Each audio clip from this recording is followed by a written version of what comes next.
Hey, welcome to the Relevant Development Podcast. I'm your host, Juan Alvarado. I am here and honored to have one of my favorite guys, students, and men in my son, Levi Alvarado. This whole season is going to be on things that I love. So I'm going to have a plan to have a podcast with Levi, my dad, my wife, and then people who I follow on social media that are just amazing at what they do, from authors to psychologists to different leaders. And so I'm excited to start this thing off with Levi. And so Levi has come a long way. Just a little bit to bring context, to bring you up to speed. Levi's out of school right now because you are off. Mm-hmm. How does it feel to be off of school? Feels wonderful. Feels relaxing. I'm relaxed, chilled. Spent time with my dad on my phone a little bit, but it's a pleasure. Cool. How fast did this go? High school? Anything, just how fast did this go? High school went pretty fast. The 4 years at Central Valley Christian, the school that I go to, I went pretty fast. And now I'm here, graduated, and Well, not see. officially yet, right? Yes. We have graduation on Saturday. We have Mhm. practice on Friday. But where did you, or when do you think it was that you felt like you stepped into the big brother role? Oh, I don't know. I would say pretty recently. I feel like I've been the quote unquote big brother and Jackson and Lincoln's life pretty recently, just being in high school and knowing a little bit more. I don't remember. I think I would say with Lincoln, I've always been that big brother role for him through his whole life, only because we're a lot closer in age. I would say staying up in the middle of the night, just laughing and playing weird games in the middle of the night because we had bunk beds. But I remember Lincoln used to get picked on sometimes and just being himself. And I remember just like stepping up, like, hey, don't pick on him. And I don't care who you are. If you're bigger, smaller than I would step up for Lincoln. With Jackson, he's his own little person. I just he could stick up for himself. Not saying Lincoln can't. Me and Lincoln have always been best friends Yeah. since we were born.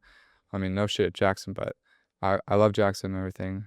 I just know that he could take care of Mhm. himself only because he's been the little brother, and a lot of little siblings could take care of themselves pretty well. Because they have big brothers. Yeah, because they have big brothers. But I think he's matured faster than Lincoln and I, so he knows what right from wrong. But he's still a little bit of annoying at times. But I think that big brother role, I would say, started from a young age with Lincoln. I would say with Jackson, I would say probably that moving here Mhm. was probably when I remember being the big brother role of like, hey, Jackson, are you okay? Mhm. And then him going to CVC with not knowing anybody, making sure that he's okay.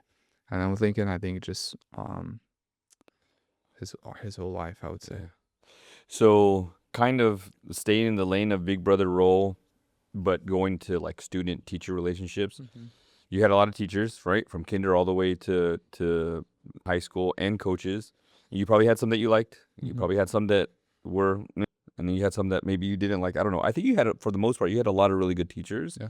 I don't know if any of them were quote unquote bad, but what do you think? Like, what advice could you think you could give to teachers to connect? Because apparently relationships are big, right? Mm-hmm. So, not that we may or may not talk about them, but I think probably, and correct me if I'm wrong, the biggest impact in your life, teacher, coach wise, is probably Hackbar. Yeah. Why do you think those relationships occur between students and teachers? Mm-hmm. And why don't they happen between students and teachers, and Mm-hmm. where there's a disconnect? Mm-hmm. Like, what do you think is needed? I think what helped me most is just my personality. I think when I first met my favorite teacher, Hackbarth, um, I was the first one to go out in front of him. I think the orientation at CUC, I asked him. He was a basketball coach at the time, and I asked, "Hey, what plays do you run?" And he's like, "Oh, okay, you're the first kid to ever Yeah. to ever ask me that." And I think from there on, we've created a relationship, and it's been always been a blessing. But I think the root of all of it is just be intentional. Be intentional with your time. See what the kids need, and it's not going to happen when you're sitting back and trying to be someone you're not. I think being yourself and realizing what my core strength is. So for him, it's being intentional.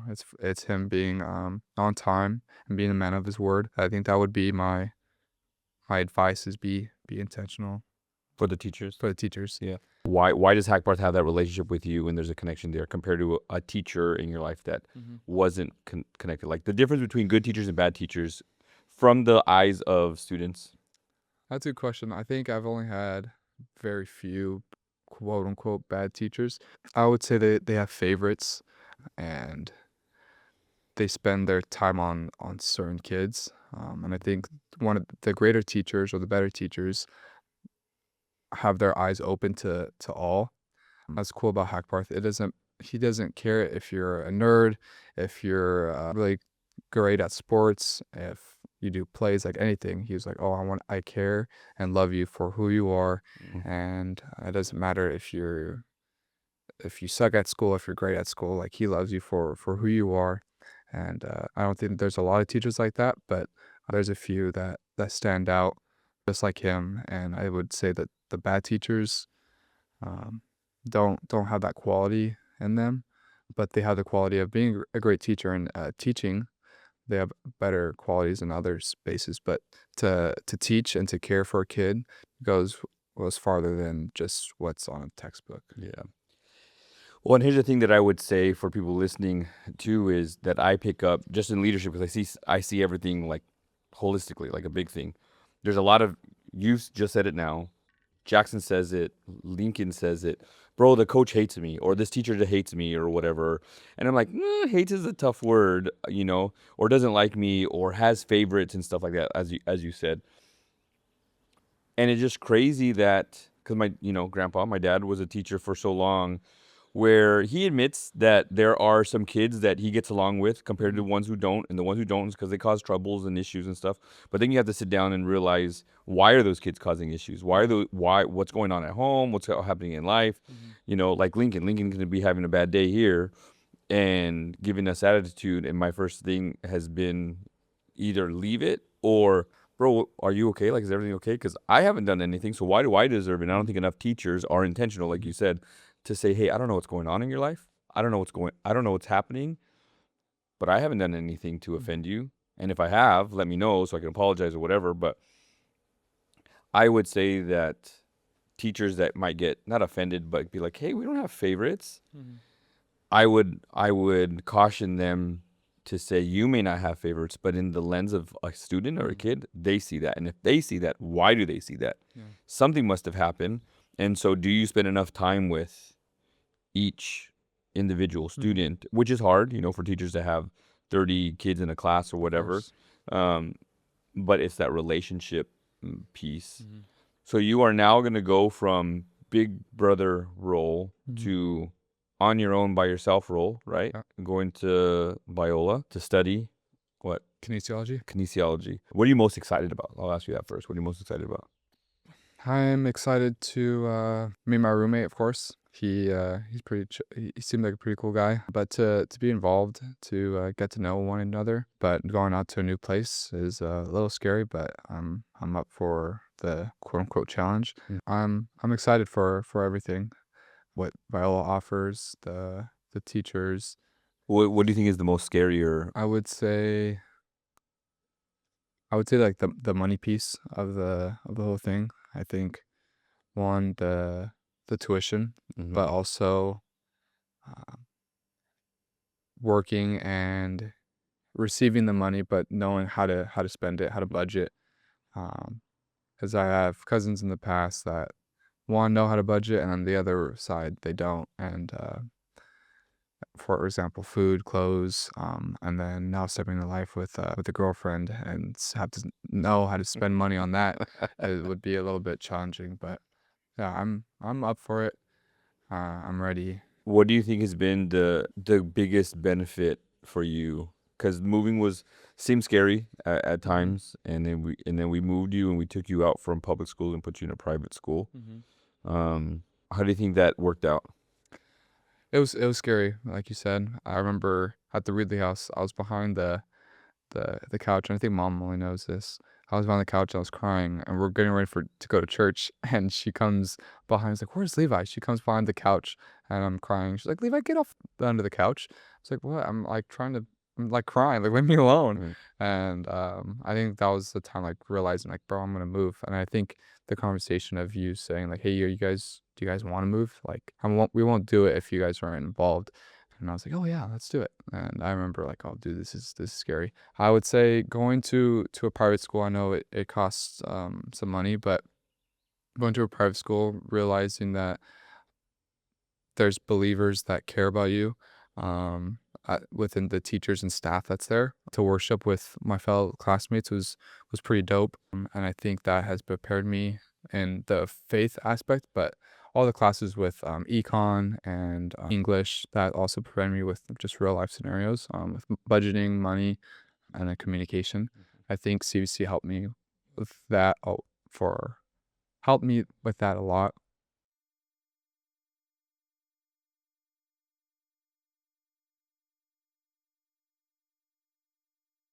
We'll go negative first, but any regrets from elementary school, junior high, high school that you're like, I wish I would have done this or not have done this or Yeah, whatever.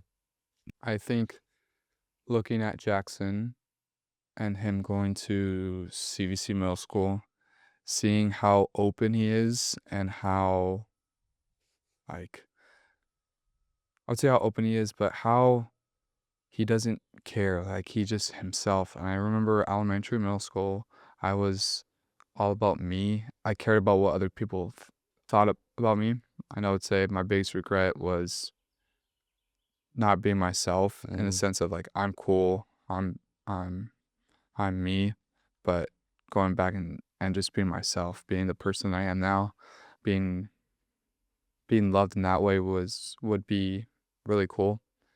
And looking at Jackson, but the way he waves and the way he says hi is a different kind of wave, and to have the atmosphere of that he has now is pretty sick. So for high school, I would say get more involved in like the sports realm. I remember I wanted to do football and having a conversation with you, and you made it pretty obvious that you didn't want me to do it and you wanted Lincoln to do football. And Have his own path. yeah, and have his own path.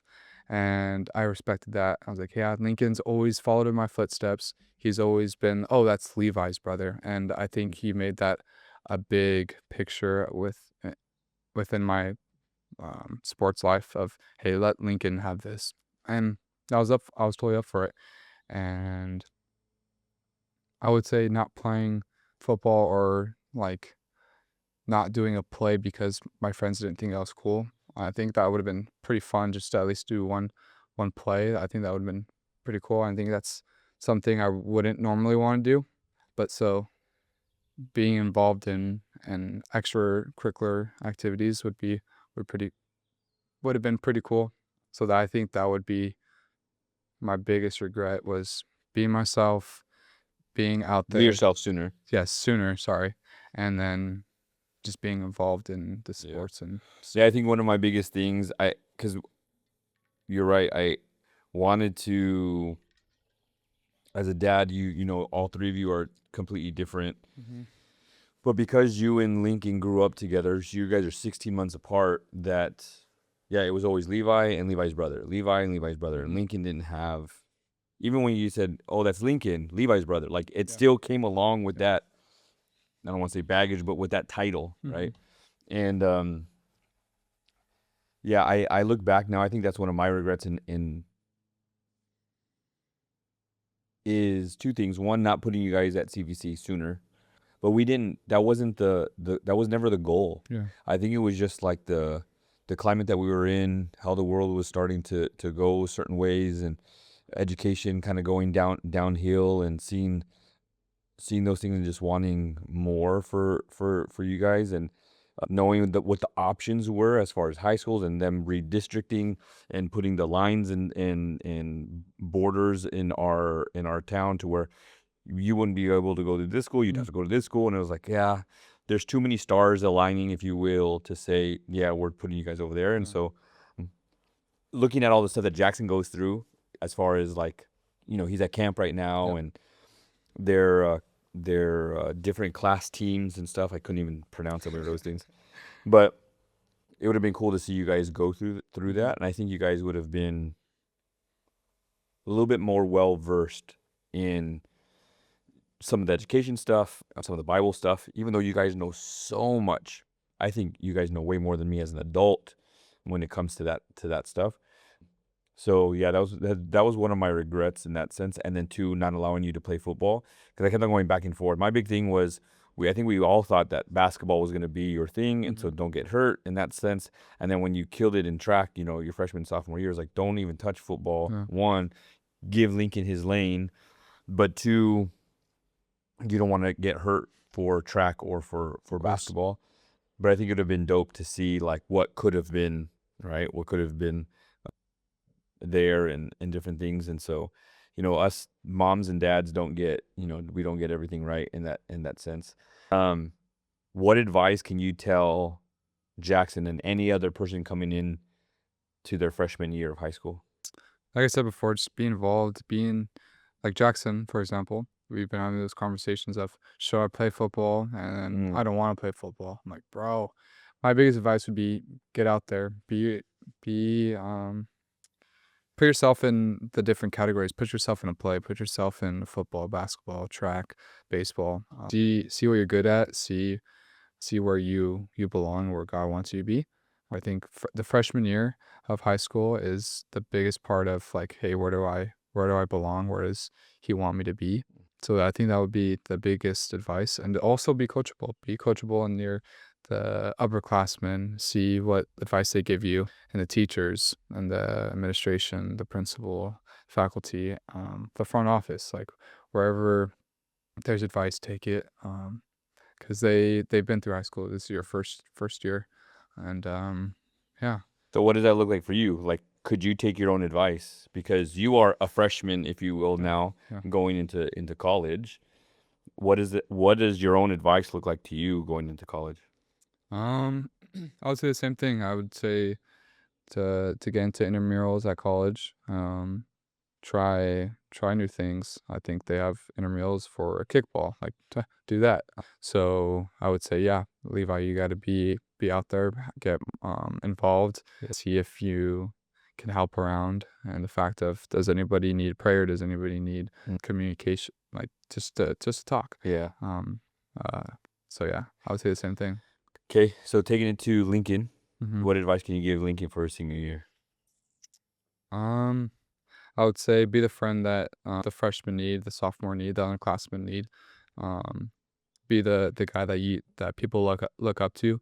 There's a lot of times that I remember being a freshman, sophomore, that I look up to the upperclassmen, and there's got to be one kid that looks up to Lincoln. So be the kid of good character, soak in everything. I think my senior year, the last chapel that we had, I think memories just went back and forth, back and forth. Of you guys sending me to CUC, sports highlights of mine. I would say like laughing with my classmates, worshiping with Lincoln on the side of me. But just to soak in all the memories of your last year, and don't take anything for granted. Just know that he's at a place where people love him, and just remember where he's at. I would say the biggest advice for Lincoln is just to be the person that others don't have, because people are always going through something, and be the person that people look up to. What advice can you give to mom Cool. with you leaving, Mm-hmm. still being in that big brother role? Yeah. What advice can you give to mom? Like, hey, I'm gone now. Mm. I care about my brothers. Make sure that this happens for them, because either I got this and I received this or got this and I like it, and or this is what I didn't get and I know that the boys, my brothers, need this. Like what advice can you give to mom when it comes to how she leads Lincoln and Jackson to this, while you're gone? That's good. I would say be selfish in a way that you tell Lincoln and Jackson of like, stay with me. Have that selfishness of like, be with me. And I think if I heard that from mom, For example, like if I go to my friend's house, like, hey, you haven't had a lot of time with me, Mm. and I'd be like, oh yeah, that's a reality check. Like, hey, bro, you haven't spent time with your mom. So mom, um, I would say spend time with your boys. Of like, hey, I want to be selfish for a second. Come watch TV with Yeah. me. Anything. Let's go plant a flower outside. Mhm. So being intentional and soaking those in those times, because they might drop a, hey mom, I've been going through this, I've been going through that, Mhm. and I think I've done that in the past of like, hey Lincoln, let's go to Target, let's go buy something, let's go buy chips or something, and he says, hey, I've been going through something. So taking the role of being the big brother, or being the mom that the boys need, of saying, hey, let's go do something. And I would say that for you too. It's just, hey, let's go watch TV in the living room. It's something simple as that. As, hey mom, I've been going through whatever, or hey mom, I got an A on my math test. Whatever it is, I think they spend that time with you. They'll drop a, hey mom. Right. All right. So now for me, what advice can you give me in that same category? Mm. Again, I would say the same thing. Um, but I don't know. I feel like you guys do a pretty good job of being that big brother. That I think I get influenced by the stuff that you do, the influence that you have on the speaking engagements that you have. And I think I've had open eyes and open ears of what you do, and I think I reflect that with my brothers. Um, so just be you in that fact. Yeah, I don't think I would say anything else, but just to be you, because I've looked and seen how you've lived your life and how you've led other people, and I think I've implemented that with you, with grandpa, with teachers, coaches. The big part of being a big brother is show that you care. Sometimes I know when people say, "Oh, big brother," think of picking on your younger siblings, but I don't know. I think as my role has leaned on being intentional with my time and how I say certain things. Think when I get frustrated or mad, I think I say certain things like, "Oh crap, I gotta switch that and go to their rooms, or find time to tell 'em I'm sorry." But being intentional of like, "Hey, how are you doing?" I think that would be the thing that I would say to you. What do you feel that you needed growing up that maybe we never gave you? Mm. I would say for you, I would say you do it now way better. I would say you not saying you did it back then. Mhm. I would say you do a better job of reading, researching, and being better in the fact of being a father. And like, you read on how do I lead my boys, how do I lead them to be men. And I think that's a big factor. And I wouldn't say you did that to your best ability back at the older house. Again, we were younger, but I think watching like Instagram reels or YouTube, seeing like other fathers leading or teaching their kids at a young age of whatever it is, and saying like, oh, I missed that. But I think now you're very intentional with your time. You're reading a lot more. You're doing these podcasts with other leaders, and it shows. So I would say that was missing, the fact of how to be a man, how to change your tire on a car, how to do this certain things. I would say that was missing at a younger age. I think now it's definitely there. With mom, I don't know. I think thinking of mom and thinking of their nature of nurturing, it's always been there. I think now it's gone a little bit, only because we've been hanging out with friends, hanging out with girlfriends, and we're leaving the house a little bit more. And she's always busy doing feeding us, making sure that we're okay. But I would say I always got it as at a younger age, and I think it's also a me thing. Like, hey, I haven't been the best of being there for mom, and the sense of like, hey, sitting by her. I'm always not always on my phone, but most of the time I'm on my phone when I could be with mom. So I think going back to saying, "Hey, mom, be be selfish in a sense, like, hey, come with me, come watch TV, anything for that matter." I think that was the missing part of for mom. But she does a pretty darn good job of feeding us, make sure that we're okay, we're nurtured. Mhm. Um, so yeah. What do you think that we did well? I mean, you kind of mentioned that, but we just finished talking about stuff that you needed, Mhm. right? What stuff did you get that you were like, I'm glad that you guys did this? I would say not giving us a phone for a while. I think I got mine in 8th grade. The certain boundaries that you have, like, hey, get it home at a certain time. I think um, the boundaries of knowing that even the relationship piece of girls of saying like, hey, that's not yours, that's somebody else's daughter, and that's God's daughter. And I think putting that into perspective is like, whoa, that yeah, you're totally right. And the respects of having a girlfriend, then fiance, and then a wife is is different. And I And we think still need to finish that series. yes, but I would say those are the bigger things of how to treat a woman as a man or being a young man. And I think the boundaries that you set in place, like, hey, if you step over those boundaries, there's going to be consequences. And yeah, I would say those boundaries with anything, with the phone, with your room, um, at school, sports. Um, yeah. Yeah, for those people who don't know, when the boys started to get into, the stage of dating or liking girls, it's funny because and it was more this year than any other time, but Thursdays is late start, and we would sit down and we'd, read a passage in the Bible, or we would do a study or something like that. And then in the summer, we always did the whole like, let's go outside, let's work an hour outside, hour inside, and after that you can do it, or and then read, and then you can do whatever you want. So that was a standard or boundary.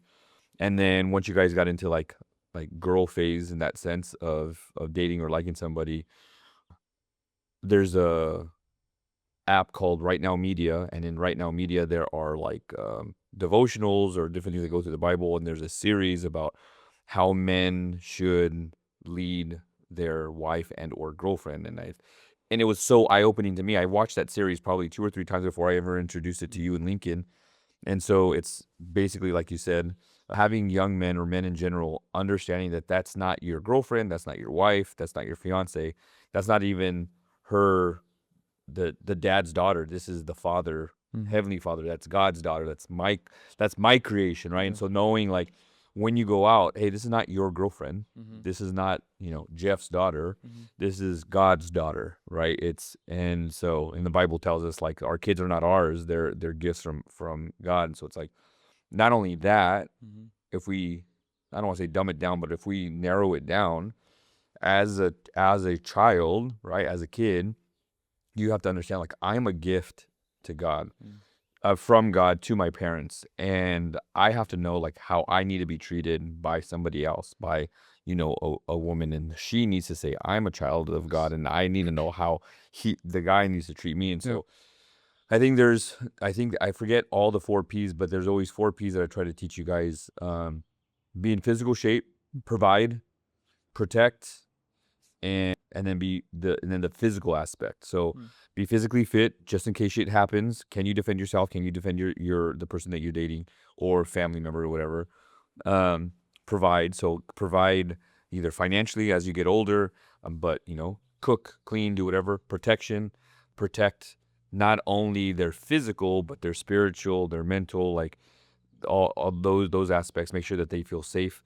And then physical, like be physical when you can or when you need to or should be physical. But it's the hand holding, it's the, Mhm. hey, we're walking on the street, you're Yeah. supposed to be on this side, Yeah. so I'm on this street side, holding hands, that sort of thing. But be physical when you should be physical. Mhm. Like, I grew up, no sex before marriage and things like that. And that's hard as hell to do, especially in this day and age. Yeah. But knowing the respect that you have for yourself, and knowing that you respect her and she knows that you respect her, it just goes a big way. So that's what we do, is find these pockets of time to connect with you guys as a dad and as kids.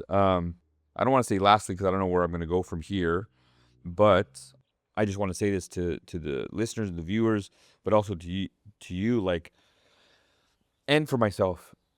I don't know that you remember or I remember the last time that I picked you up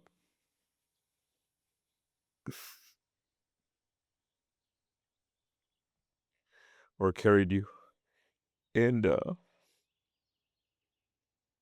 we don't know when those times end. There was the last time that we changed your diaper. We don't know when that's gonna end. There's some kids that shit their pants all the way to they're 7 years old. Um, when's the last time that you ordered from the kids menu or the Happy Meal or whatever? Like, we don't know when those times are. But the ones that we do know that have an end is high school. We knew you were graduating in 2026. We know that Lincoln's graduating in 2027, and we know that Jackson is graduating in 2030. 2030. Like, those have definite ends. So how do we prepare for that? Like, you don't know when you're going to get married, Yeah. but you do know when you should be graduating college. Like, so what do we do? What are we doing with our time, whether we know that the ending or whether we don't know the ending? And so what can you do? So this would be my advice to Lincoln, my advice to Jackson, and any other person in high school or going to college is you already know when your graduation date is. So you don't have a whole lot of time. How intentional can you spend with that time?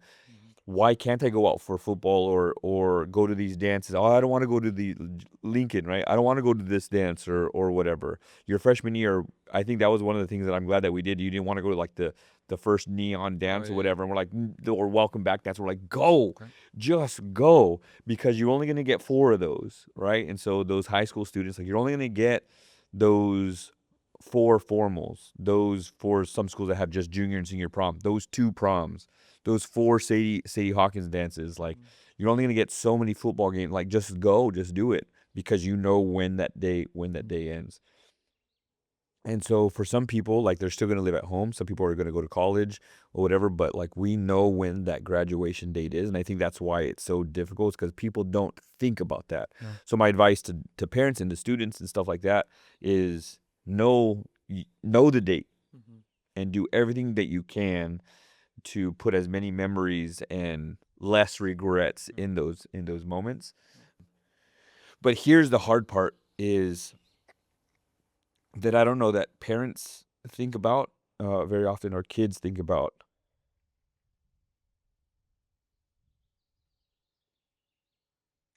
is and this is the hard part. Like, the police department, the military, and even my own father for that matter, but teach you how to survive, right? How do you create a fire? How do you change a tire? How do you defend yourself? How do you shoot a weapon? How do you cook for yourself? How do you do all this? And so it's all like, how do I do this? How do I do this? How do I do this? And so I learn that stuff. I go through crap in my own relationship with myself, in raising kids, in my relationship with mom. Like, I learned those things. I figure it out. I got to go through the mud and through the rain and through, shit, if you will, figure it out, learn from it, get better, all to make me who the man that I am. And then fathers and mothers then go and try to teach that to their kids, to their daughters, and to their sons. And from the moment that you can teach your kids something like how to walk, right? How to run, how to throw, how to catch, how to write, like all that stuff in hindsight is to teach them how to grow up to be the man or woman that they're going to be. But our job as parents, which is tough because I've always been quote unquote in charge, military, police, as a dad, stuff like that. But our job, which is crazy through this whole time from 1 all the way to 18, is to teach you how to live without me. Like, that's our whole purpose as a parent, is how do I teach my kid to live and then live without me so that you can go do your own thing. And so it's like, now we're at that point where it's like, all right, go. Did I do everything that I could so that you could live without me. And I hope that I've done a good job in that. My advice to you moving forward and anybody else is, like you said, be involved, but create an environment around you. Like we're in our backyard and under the patio, whatever, and there you can hear birds chirping, you can hear the motorcycle down the street. But we are in a pretty relaxed environment. What environment can you create for yourself that's going to give you a not just a godly environment, but an environment that's going to push you and grow you in your walk with Christ? What environment are you going to create to push you physically, mentally, to help grow you, to make sure that you surround yourself? Like I've helped hopefully create an environment for you here, but now that you're leaving, it's your job to make sure that you create the environment for you to push yourself to think, to push yourself to grow, to push yourself to pray, push yourself to lead. Not just push yourself, but so that you can push yourself, like stretch yourself, question everything, ask yourself why, be curious to figure out, why do I feel this way? Do I need to talk to somebody? Do I need to study more? Do I need to put my phone away? Like take initiative to say, I need to push myself. I think I showed you the audio of was it Pastor uh Philip Mitchell, where he's like, run from your sin and run towards God. Like run towards your future, run towards God, run towards, how do I get better as a man? How do I become better as a man to Rowan or whomever it is? How do I lead better? Just run towards it. Be curious and ask yourself and ask why. Because if you're curious, you'll always search. If you always search for something, you'll find it. But just make sure that you're searching in an environment that helps you grow.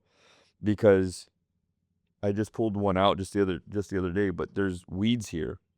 It looks beautiful back here, but weeds can also grow here. And if you're not careful, the weeds will take care of this whole thing and it'll look, ugly. So be mindful of what's growing in you and make sure that you know right from wrong, what's good growth and what's bad growth. And then as soon as you see something bad, pluck it out and take it. But I love you. It's been a pleasure and an honor to raise you, and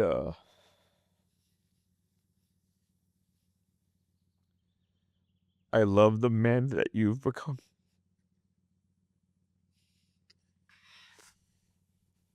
And,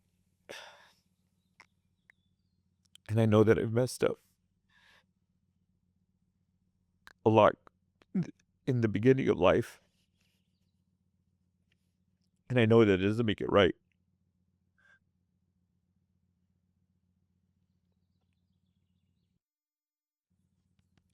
But I'm sorry. And I'm glad that I was smart enough, and I would say man enough, to say something has to change.